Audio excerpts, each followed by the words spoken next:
Hi everyone, it's Ola Sulaimon and it's Friday.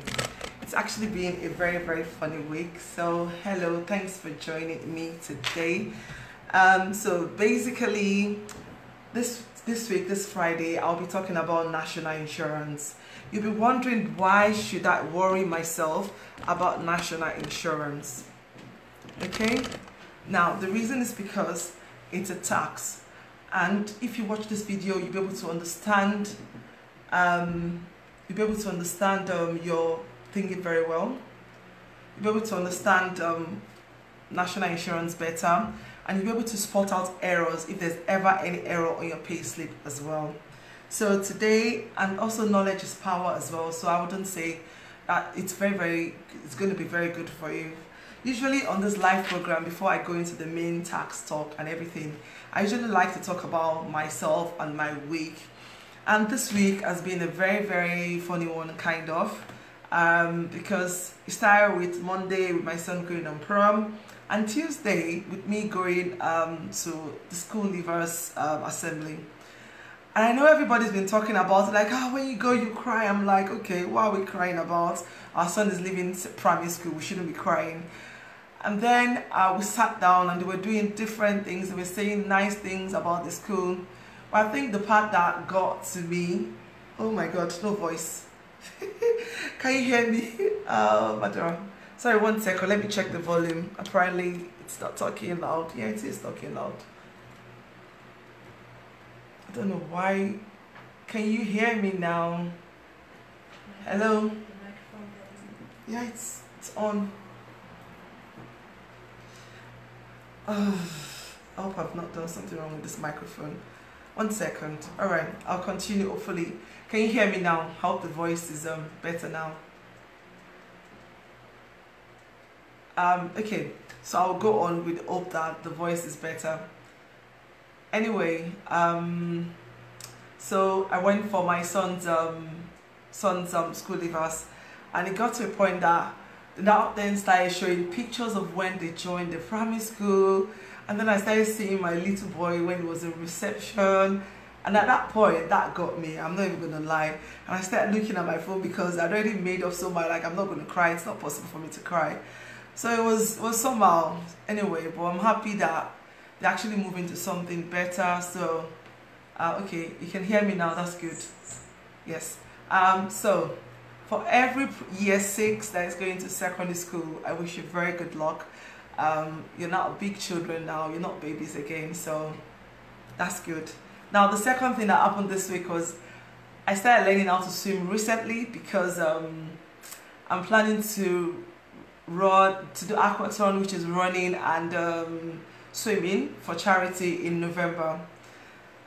So I don't know how to swim, so I started learning how to swim.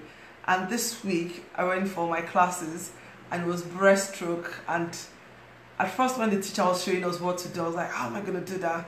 And then I started worrying about it. I just went for it, and I did very well, which I was very proud of.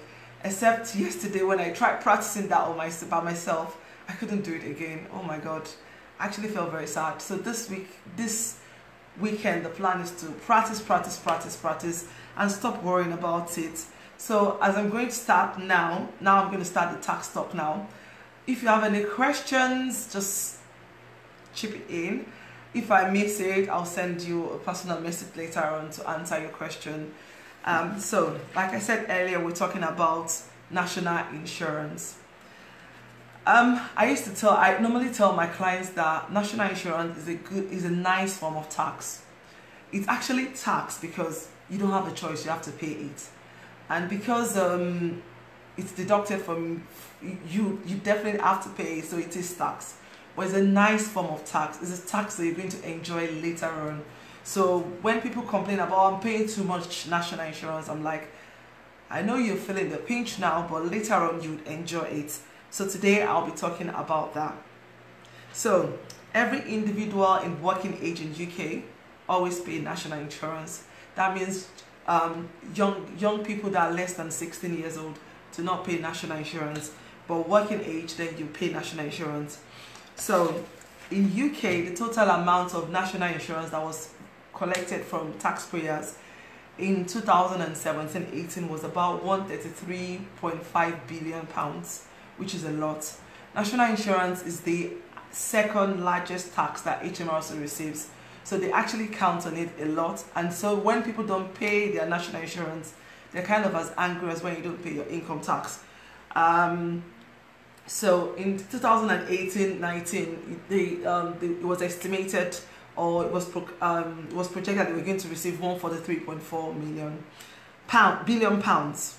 Now, the main aim of the government for collecting national insurance or deducting national insurance is to actually, number one, fund the state pension. Number two, pay for some other benefits, because they don't want to be paying benefit from other source of income of the government, and also towards the cost of NHS. So every time you're paying national insurance, or they're deducting national insurance from you, you're actually funding NHS kind of. You're paying you're funding the state pension, and also you're paying for some people's benefits as well. It sounds somehow, but it is what it is. Now, the question therefore is, why do we have to pay national insurance? I said it earlier on, you don't actually have a choice, to be fair. As soon as you go over that threshold, you have to pay national insurance. So we have two different type of earners, and the reason why I'm going to say that is because different type of earners, there are different type of national insurance they pay. So there are the earnings that you receive from remuneration, your salary, your wages, your sick pay, your maternity pay. You pay national insurance from that. So there's earning from employment and there's earning from self-employment. Now, employers are the ones, so someone that is employed, someone that's got a contract for service from an employment. Meanwhile, a self-employed person is just someone working for themselves. So the reason why I've tried to differentiate that is because we pay different taxes. A self-employed person pays a different type of tax from an employed person. Now, what happens if you're both then? Most likely you're going to be paying some of the self-employed tax, national insurance, but also you definitely be paying the one that employees pay. So I'll start why they're different. For people that are employed, you don't have a choice about your national insurance because it's deducted directly from your wages. As soon as your employer is running your payroll, they'll deduct the national insurance and then they'll give it to HMRC straight away. The timing for payment is different. You pay yours monthly. Meanwhile, for self-employed people, it's based on the profits that you've earned from your business. I said profits, so it's not the turnover, and also the time that you pay your national insurance. So for self-employed people, they don't pay monthly, they only pay at the end of the tax year. Now, in the older days, class 2 national insurance, you pay twice in a year. But now you don't do that now, I've jumped now. You pay at the end of the tax year. So because of that, the timing is good for self-employed rather than the employed. And to be fair, I think the employed people, they actually pay more national insurance than the self-employed people. I'll tell you the reason why in a minute. Now, for self-employed people, there are two. For employed people, there are two national insurance that you receive. One is your employee one, and the other one is the employer one. I explained that last week as well. The employee one is the class 1 national insurance. That's 12% of the income that have gone over your threshold. I'll mention the threshold in a minute now. For people that receive money weekly, your threshold is £166. If you've not received salary more than £166, national insurance is not going to be deducted from you weekly. And for people that get paid monthly, if you've not received income more than £962, you don't pay national insurance. I know, like I said last week about tax allowance, the tax you pay, etc. Oh, don't worry, I'm good with time. With national insurance, you can have as many jobs as you want. It's still the same. You don't get limited with the number of threshold. Every one of them, you still enjoy the threshold. The only thing is HMRC does not like when you pay too much national insurance, and that's why at times you get refunded for the national insurance you've received. So there's the class 1, which is your employers, and the employees one. Now for the employees one, your employer will deduct it. So let's say you've earned £1,000. The ones that go over the threshold, which will be let's say £1,000 in the month, and you've gone over the how much did I say just now, 962 for this tax year, your employer will then deduct 12% of that difference, and then you'll be deducted from your income. Now also then your employer will then pay 13.8%, which is £138 to add up to what you're already paying. So that's why people that are employed, usually they have loads of money in their national insurance pot, more than the self-employed people, because apart from them paying, their employer are also paying as well. And in this tax year, there was a video that I did last 2 weeks about employers' allowance. Most of these employers as well, if they have not paid, if they're not owing more than £3,000, they actually don't pay for that as well. So it's double win for both the employer and the employee, kind of. So another national insurance that employee pay, that's the employer now, is class 1A. Class 1A national insurance is for when you receive benefit from your employer. Benefit like a car benefit or medical benefits. What happens then is you pay tax on the amount. So let's say you're receiving medical benefit of £100.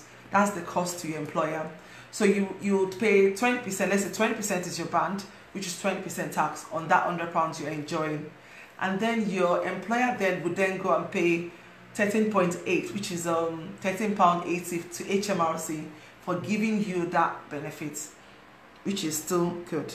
Now the third type of national insurance that employee can pay is class 3 national insurance, which is voluntary one. And this class 3 national insurance is usually for individuals that most likely they've not gone over the band over the time, or they've got gap in their national insurance because they've not been working or something. And with that, you need to check if you're entitled to do that, and then you make an arrangement with HMRC. And that takes me to self-employed individuals. Now they pay class 2 national insurance mainly, and class 4 national insurance. The class 2 national insurance is a flat rate, which is for this tax year 1920 is £3 per week. It's a weekly flat rate. Now that is why when you want to register for self-assessment at times, they'll ask you, when did you start being self-employed? The reason is because they want to calculate when they want to start charging you national insurance. So if it's for the old tax year, that's going to be £156. Like I said, in the olden days, you pay in July and then you pay in January. But now you only pay when you're submitting your self-assessment returns. The reason is because it's not everybody that pays this class 2 national insurance. If you don't go over the threshold, and the threshold for this year, know that I'm somewhere where you, is 6,365. So if you don't go over the threshold, you don't have to pay class 2 national insurance, except if you say, I don't mind, I want to pay class 2 national insurance. So because of that, in the olden days, they would send you a letter and say pay class 2 national insurance, and by the time you're submitting your self-assessment returns, your profit has not gone over 6365, and then you paid national insurance you should have paid. So I think somebody thought about that and said, okay, when you're submitting your self-assessment returns, we know how much your profit actually is, and then we can actually charge you the national insurance. So if you've been self-employed all through the year, you definitely pay £156, and your profit is over 635. The next one is the class 4 national insurance. Okay, class 4 national insurance. Now the class 4 national insurance is based on your profits. So let's say your profit, and I keep saying profit is not what you've actually received as a sole trader. What you've received is your turnover. Profit is after you've deducted all your expenses, like your travel expenses, not your wages, you're not allowed to deduct that, your salary that you've paid to people, or your use of home, or any other thing, your telephone, business aspect of it. So whatever is left there, that's what is your profit. So if your profit does not go over 8632, so at that point you don't need to pay class 4 national insurance. But if you go over, you'd have to pay at 9%. So chipping this in now. So usually my tax advice for people that want to open a business, I usually say if your turnover is going to be a lot, for class 4 national insurance tax reason, it's usually advisable you have a limited company, because with a limited company you just pay 19%. You don't pay national insurance for your profits. Although that used to be fantastic advice until dividend tax came into place. So you need to really assess yourself before you actually go into that. So for example, if your turnover is your profit is £10,000, you deduct 10,000 minus the 8,632, and then the difference, according to my calculation, is going to be and then you multiply that by 9%, and that will give you £123. So apart from paying that class 4 national insurance at £123, you then also pay class 2 national insurance of £156, and that's £279.12 on just national insurance. That's not your profits, it's just national insurance. But like I said earlier on, national insurance is not bad tax, it's good tax. I'll tell you the reason why in a minute again. So there are different categories of national insurance. There's national, and I think that's the question that was asked last week. There's the A1, the category A, and this is usually for, like I said last week, is usually for most employees in the UK, except if you fall in the other categories I'm going to mention. So ideally, if you don't have these conditions I'm going to mention, your national insurance code should be A. If you have any question, let me know as I'm talking. Also, you can wave or say I can hear you clearly or not clearly. It's fine. I'll just keep talking. You can eat your lunch while I'm doing the talking. So for most employees in UK, your category will be A. Now, for married women who are also widows, because they actually pay reduced national insurance, their category will be a B. Then there's some set of people, I've actually seen this happen. If you've gone over the pension age, which is 65, usually they don't deduct national insurance from you. So your code then should be a C, which is a good one. Now, pension age is usually it's different for everybody. For people that are born before 1970 is 65. People that were born between 70 and 78, 1970 and 78 is 67. And for some of us that were born loads later, that's 68. So until you get to that age, you keep paying national insurance. Now, J is for employee that defer their national insurance. The reason is because probably they are paying national insurance somewhere and they think they're paying too much, they don't want to pay national insurance. They will have to agree that with HMRC before they can be given that category. Now, H is for apprentice. So if you're an apprentice under the age of 25, your category will be an H. Now, for employees that are not apprentice and they're younger than 21, theirs will be an M. And then for employees that are under 21 and are deferring their national insurance, just like the J ones, yeah, theirs is Z. Now, Z don't pay because they're under 16. Like I said earlier on, anyone that is under 16 do not pay national insurance, even though they're allowed to work. Now, we're going to ask that, why do I need to pay national insurance? And this is a very, very good question. It's actually very, very good.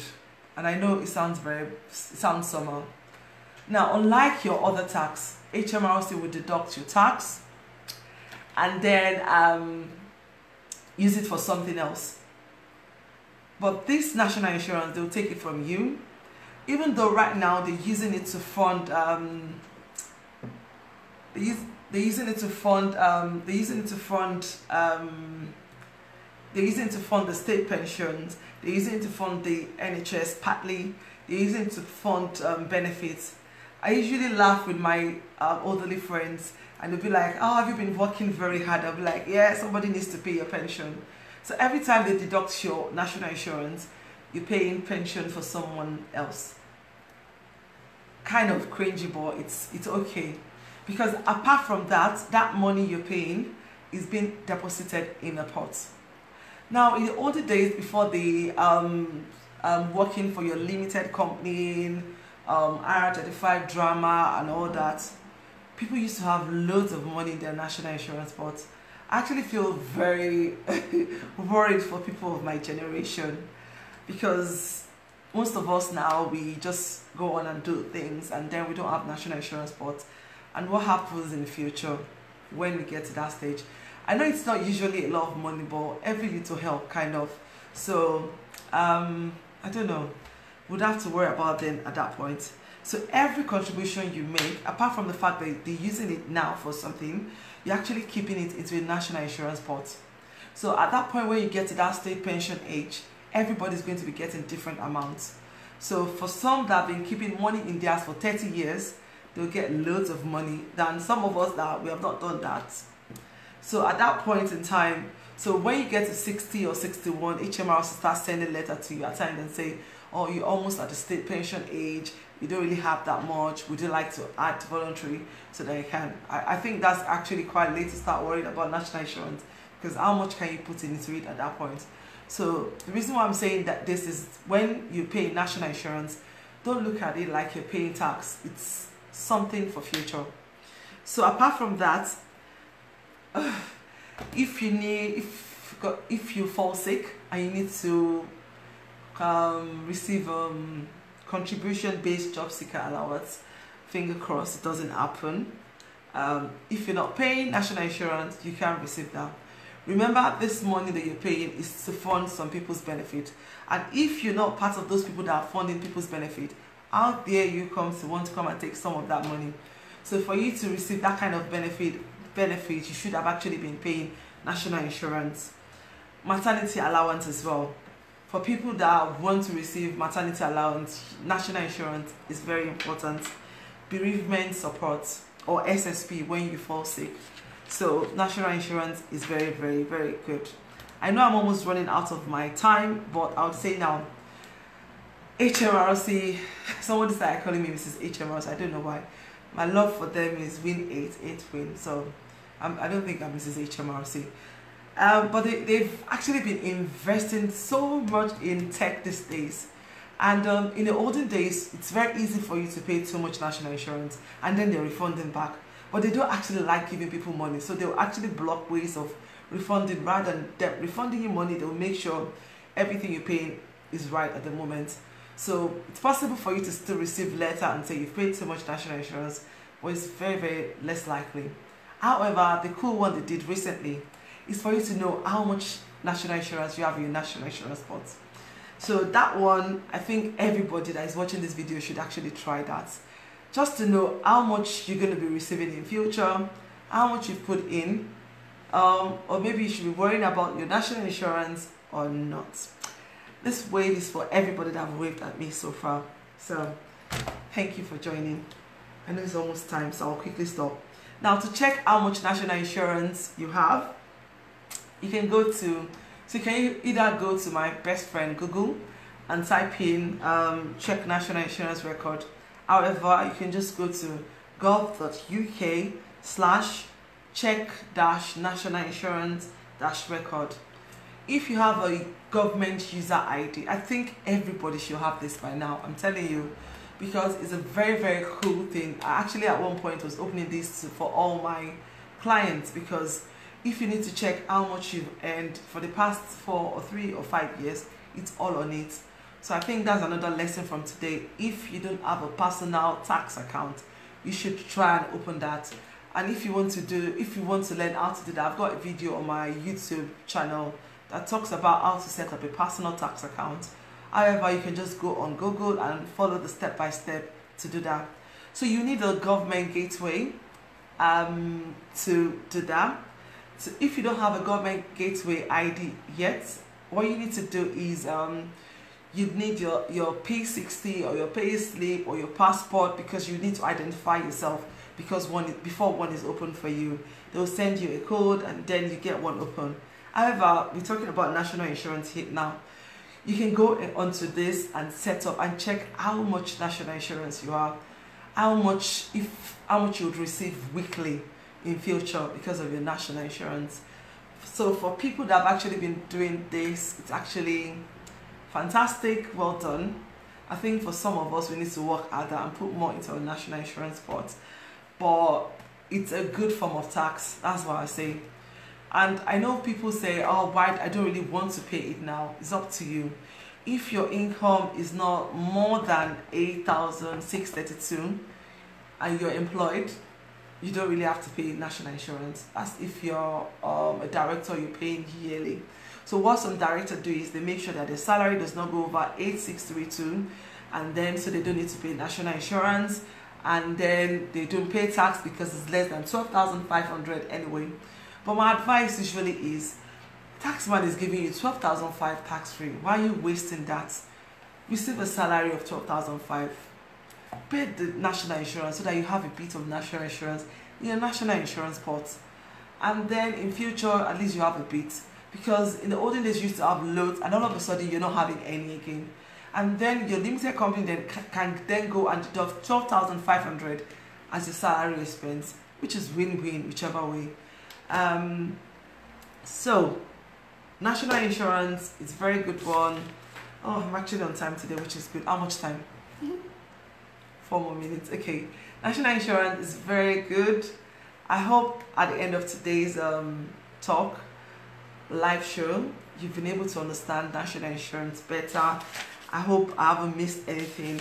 I think I missed a bit about the class 3 national insurance. So if you're thinking, oh God, I don't actually have enough on my national insurance, you can actually contact HMRC, and what they do is they set a direct debit payment for you, or you can pay monthly or you can pay quarterly. But first of all, you'd have to actually qualify. You have to be eligible, because like I said, they don't want you to be putting money into your national insurance pot when you're just trying to keep money somewhere, because we all want to receive more in future. Because like pension, you'd pay tax on it somehow, but state pension, you just receive the money. So HMRC knows about this as well, so they don't want you to put too much. Some people have access to more money and they can do that. So they're trying to make sure that national insurance is fair to everybody, and the rich people are not just enjoying that. And if they really want to save for future, they can go and save in pension, and then they'll get taxed on some of that in future. Meanwhile, with state pension, you don't get taxed on that.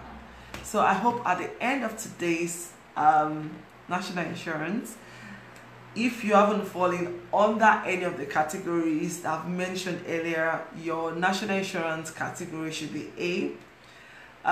If you think you're paying too much national insurance, there's no reason in asking HMRC and say, why am I paying this much? But it's very, very less likely that that's happening.